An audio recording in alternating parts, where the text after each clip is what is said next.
learning outcomes.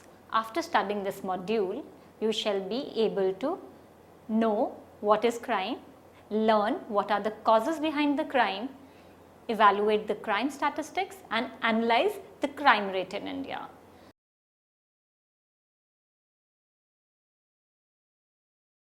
Introduction. Either we belong to any human society, there is always a process of 2D, that is development and destruction, is always going on, in which the destruction process involves maximally criminal processes which is present from the old era to today's modern era. Crime is defined in many ways. Crime is such human behavior or action due to which the laws for society are affected. Many scholars have done countless work to explore the behavior of crime. They examine the issues causative to the presentation of the impact of law and its enforcement, and also study the events that lead the decriminalization of certain behavior. Crime is not an objective phenomena. It is a reflection of how society is structured, in which certain behavior of those individuals regarded as criminal nature. Now, the legal definition of crime. It is defined as a violation of law or legal code which is done intentionally.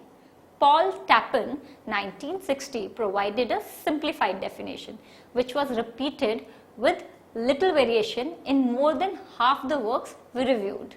Crime is an intended act or violation of criminal law, statutory or case law committed without defense or justification and sanctioned by the state as an offense or misdemeanor. White-collar crime was introduced by Edward Sutherland in 1940s to draw attention towards the crimes committed by the upper class and corporate elite, and thus challenging the common perception that crime was committed chiefly by those in the lower class. Now, who is a criminal?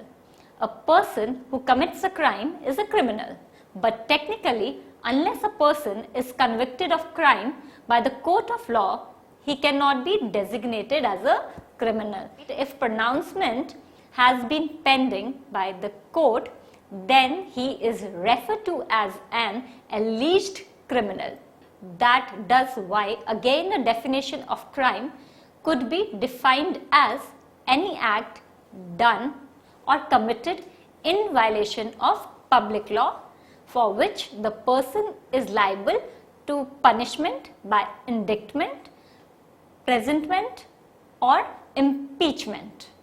Now, what is criminology? Criminology in a contracted way is defined as the scientific learning of crime as a social phenomena or a science that deals with different aspects of behavior that violates criminal law. In its broader sense, it is referred to as the entire figure of information regarding the causes and prevention of crime, punishment and correction of criminals, and processes of correctional institutions and agencies.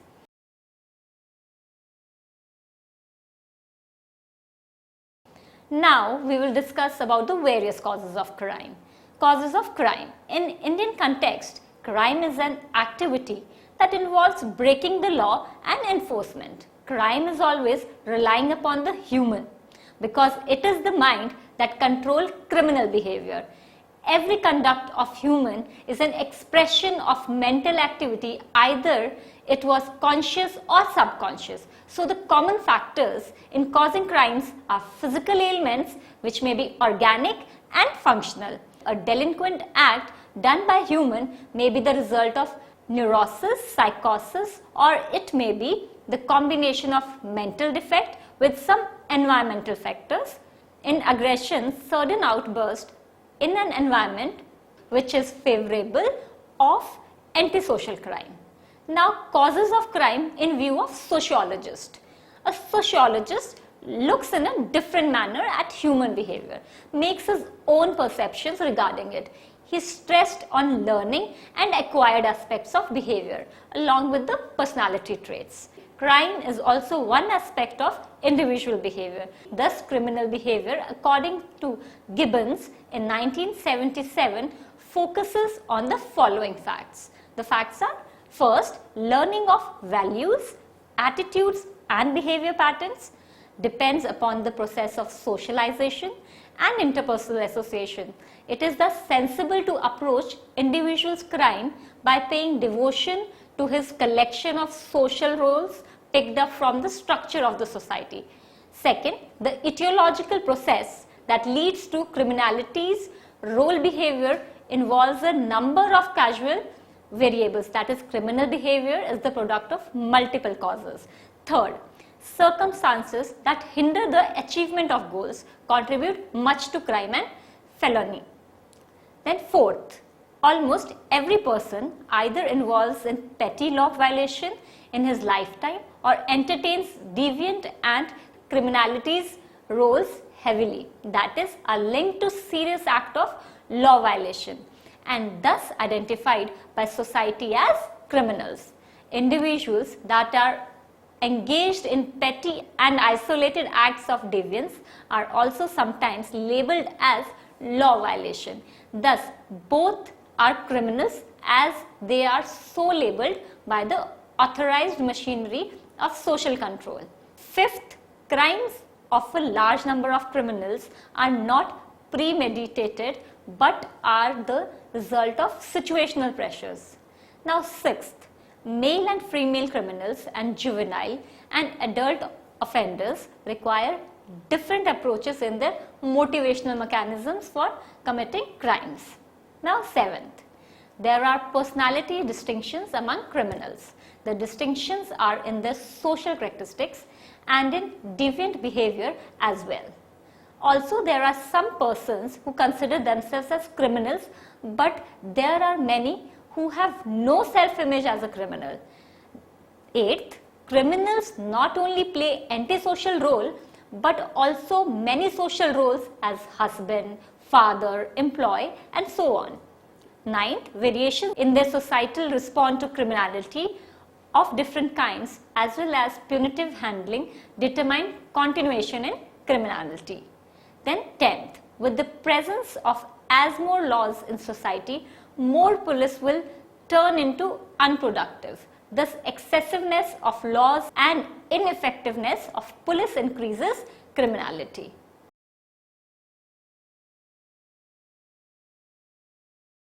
Next is growth of criminology. In the late 18th and early 19th centuries, however, the emphasis was on the reform of criminal law and not on the causes of crime. In India, teaching of criminology started in 1940 at the Jails Officers Training School at Lucknow, and subsequently in 1949 a diploma course was started at the Lucknow University. And further, criminology as a subject was introduced independently as Department of Criminology at Tata Institute of Social Sciences, Mumbai, that is Bombay, 1954. Dr. H.S. Gore Central University, Sagar, formerly Sagar University, 1959. University of Madras, 1965, and University of Karnataka in Dharwad, 1970. At postgraduate level, criminology as a paper was started between 1950 and 1959 by the Sociology Department of Lucknow University, Gorakhpur University Institute of Social Sciences, Agra, and by the Psychology Departments of Baroda University, Baroda, and Utkal University, Bhubaneswar. Between 1960 and 1980, criminology paper was also introduced in sociology departments of different universities. Greater growths of criminology acquired between 1970 and 1980 in the disciplines like sociology, psychology, social work, and law. Greater growths of criminology took place between 1970 and 1980 in disciplines like sociology, psychology, social work, and law. Gibbons and Garabedian in 1974 have recently identified three major perspectives in the growth of criminology. conservative, liberal and radical or the critical. Now, the conservative criminology, what is it? It incorporates the following ideas. First, the explanation of criminal law. Second, criminals are morally defective people. Third, criminologists have to study how morally defective people are produced and how society can protect itself against criminals. Fourth, in dealing with the question of causation of crime, conservative criminologists advocate the multiple factor approach, emphasizing on combinations of personality, biological and environmental factors. And fifth, conservative criminologists tend to have faith in efficient police and criminal justice machinery. Now, second is liberal criminology. It emerged in the 1940 and in the early 1950s.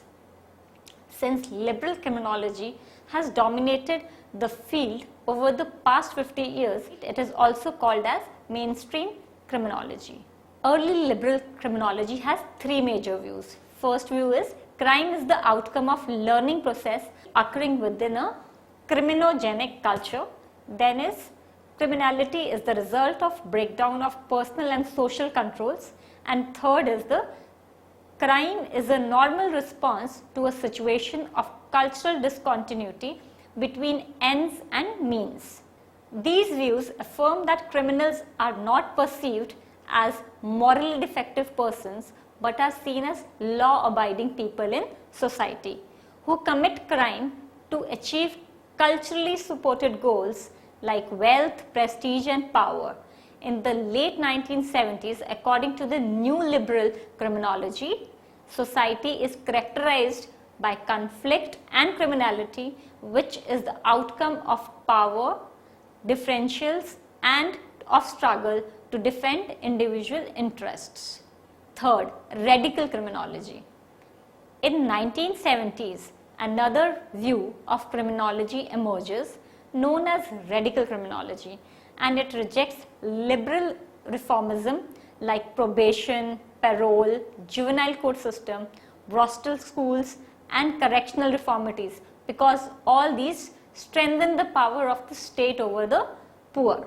And the main thrust of radical criminology is first, a relatively small number of politicians, bureaucrats and military men comprise a close-knit power structure bent upon exploiting people. Second, laws have been created as devices for compelling the masses to remain docile. Third, the police are the mercenaries of oppression, serving the interests of the power elite. Fourth, criminals are held captive as innocent victims of a corrupt, capitalistic and exploitative society. And fifth, unless the present political economic structure of capitalistic society is changed, the criminality will remain and the legal machinery will continue to undermine the interests of people.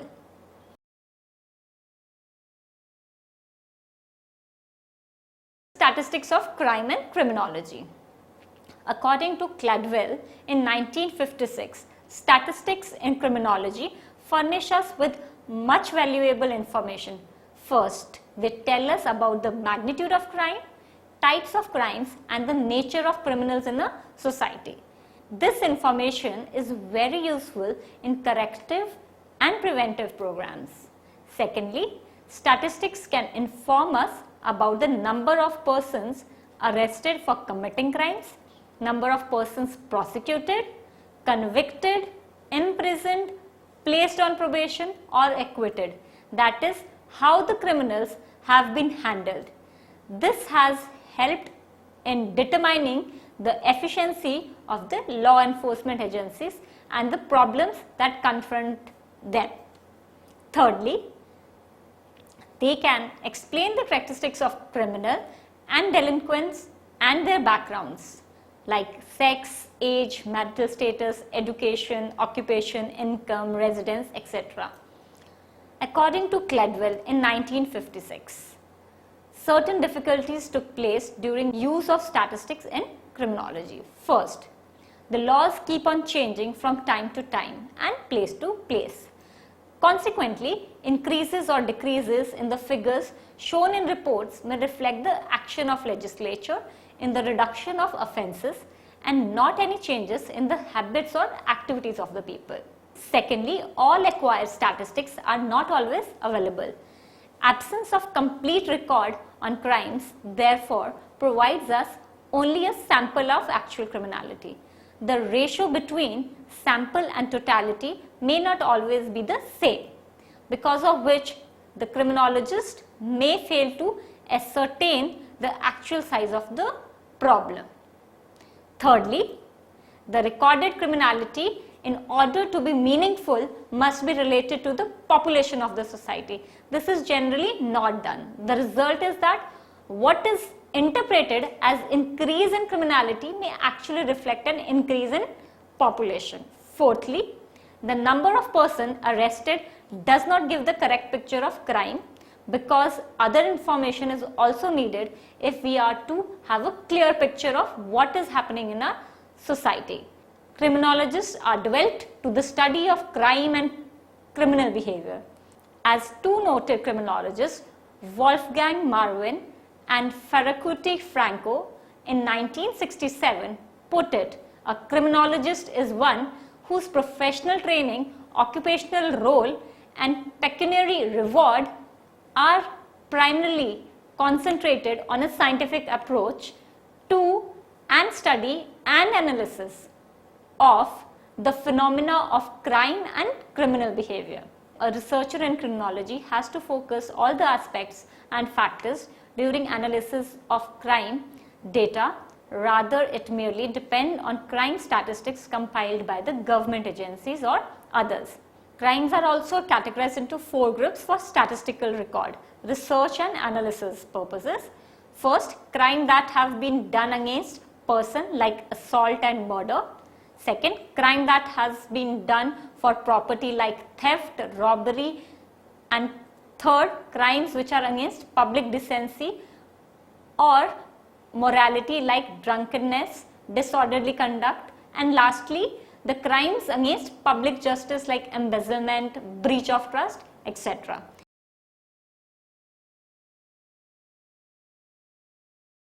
Now we will study about the crimes in India. There is a bureau called National Crime Record Bureau in India, which is a government organization which statistically collects and records all the data separately of every type of crime occurred in our country to define the crime rate and crime incidence easily. NCRB recorded in year 2013 a total of 66,40,378 crimes that are cognizable. Out of them, 26,47,722 are Indian Penal Code crimes and 39,92,656 are special and local laws crimes, presenting a rise of 9.9% over 2012, in which 60,41,559 cases were reported. In Maharashtra, 8.9% of total IPC crime were reported in the country, which is followed by Madhya Pradesh and Uttar Pradesh, which is 8.6% each, Andhra Pradesh 8.2% and Tamil Nadu 7.7%. Now we will see into the statistics of violent crimes. In India, 11.3% violent crimes of total Indian Penal Code were reported in 2013, which was 11.5% in 2012. A small decline in rate of crimes has been observed. State of Uttar Pradesh, 38,779 reported the highest cases of violent crimes, accounting for 12.9%, which is 3,357 cases of total violent crimes in the country, followed by Maharashtra with 10.9%, which is 32,815 cases, and Bihar with 10.1%, and the number of cases is 30,213 cases. Uttar Pradesh reported the highest events of murder, that is 15.2%, which makes 5,047 out of 33,201 cases. Of total murder cases, and the highest, that is 14.8%, which makes 5,259 cases out of 35,417 cases. Of total attempt to commit murder cases in the country, Madhya Pradesh reported 12.9%, which is 4,335 cases out of 33,707 cases of total rape cases reported in the country. Now, the important aspect, crime against women. According to NCRB, the fraction of IPC crimes committed against women from total IPC crimes has elevated during last 5 years from 9.2%. This is reported in 2009 to 11.2%, which is reported in the year 2013. In year 2013, such crimes in Andhra Pradesh reported 10.6% of total such cases in the country, which is 32,809 out of 3,09,546 cases. Delhi UT reported the highest crime rate, which is 146.8 as compared to the national average rate of 52.2. Rape is one of the India's most common crimes against women, and official records show that the rape cases in India has doubled between 1990 and 2008. In most of the rape cases, culprit is known or relative of the victim. According to NCRB data, in year 2013, offenders were known to the victims in 94.3% of the rape cases, which is 31,807 out of 33,707 cases. Now we'll talk about the next crime, which is human trafficking. In year 2013, an increase of 10.9% in human trafficking was reported, 3,940 cases in 2013 as compared to 3,554 cases in 2012. Percent distribution of cases registered under Human Trafficking is Immoral Trafficking Prevention Act, 65.5%. Procurement of minor girls, it is 31.1%. Selling of girls for prostitution, it is 2.5%. And importation of girls, that is 1%. And buying of girls for prostitution is 0.2% during 2013. 60% decrease from 15 in 2012 to 6 in 2013 of case under buying of girls for prostitution was reported during 2013 over 2012 as per NCRB data. Now next is crime against children. According to NCRB recorded data, an increase of 52.5% in cases of crime against children was reported in 2013 over 2012.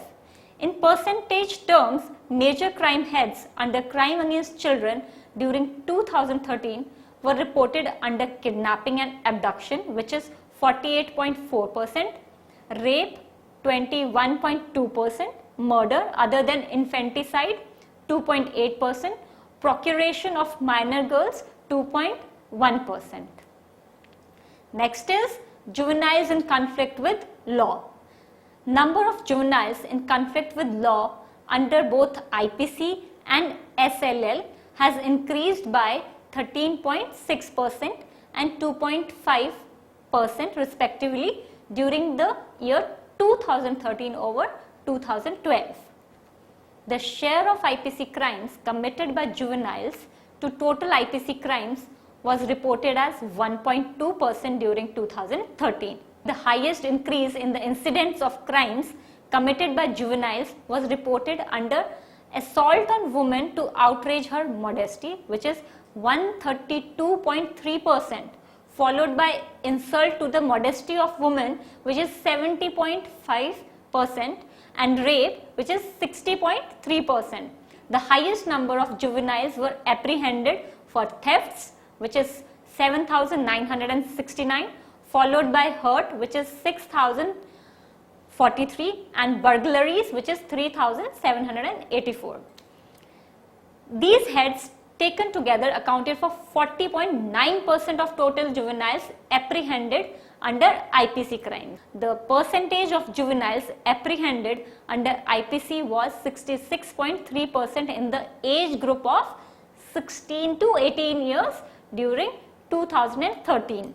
A large number of juveniles, 50.2%, belonged to the poor families whose annual income was up to 25,000 only. Next category of crimes is cyber crimes. NCRB data reported that incidence of cyber crimes, IT Act plus IPC sections, has increased by 63.7% in 2013 as compared to 2012, from 3,477 cases in 2012 to 5,693 cases in 2013.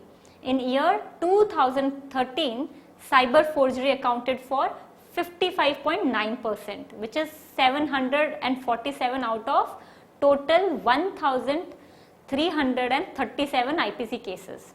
And cyber fraud accounted for 38.7%, which is 518 out of 1,337 cases, were the major cases reported under IPC category for cyber crimes. 56.7% of the offenders under IT Act were in the age group of 18 to 30 years, which is 1,190 out of 2,098 persons, and 50.1% of the offenders under IPC sections were in the age group of 30 to 45 years, which is 603 out of 1,203 persons.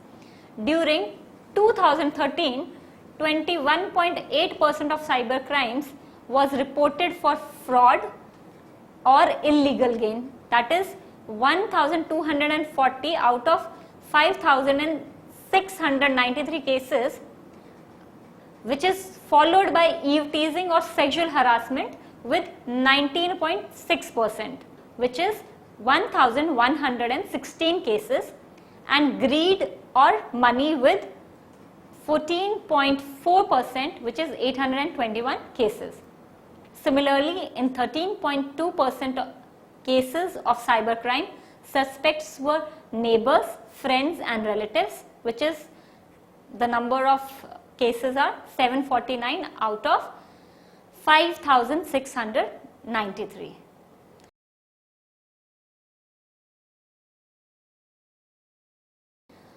Now we conclude with the summary. There is unrest among all sections of society which disrupts social relationship and social bonds among youth, peasants, industrial workers, students, government or semi-government employees and the minorities. Social unrest increases frustrations and strains which lead to violation of legal and social norms. That's why it is very necessary to focus on the causes leading to crime and prevention of these crimes.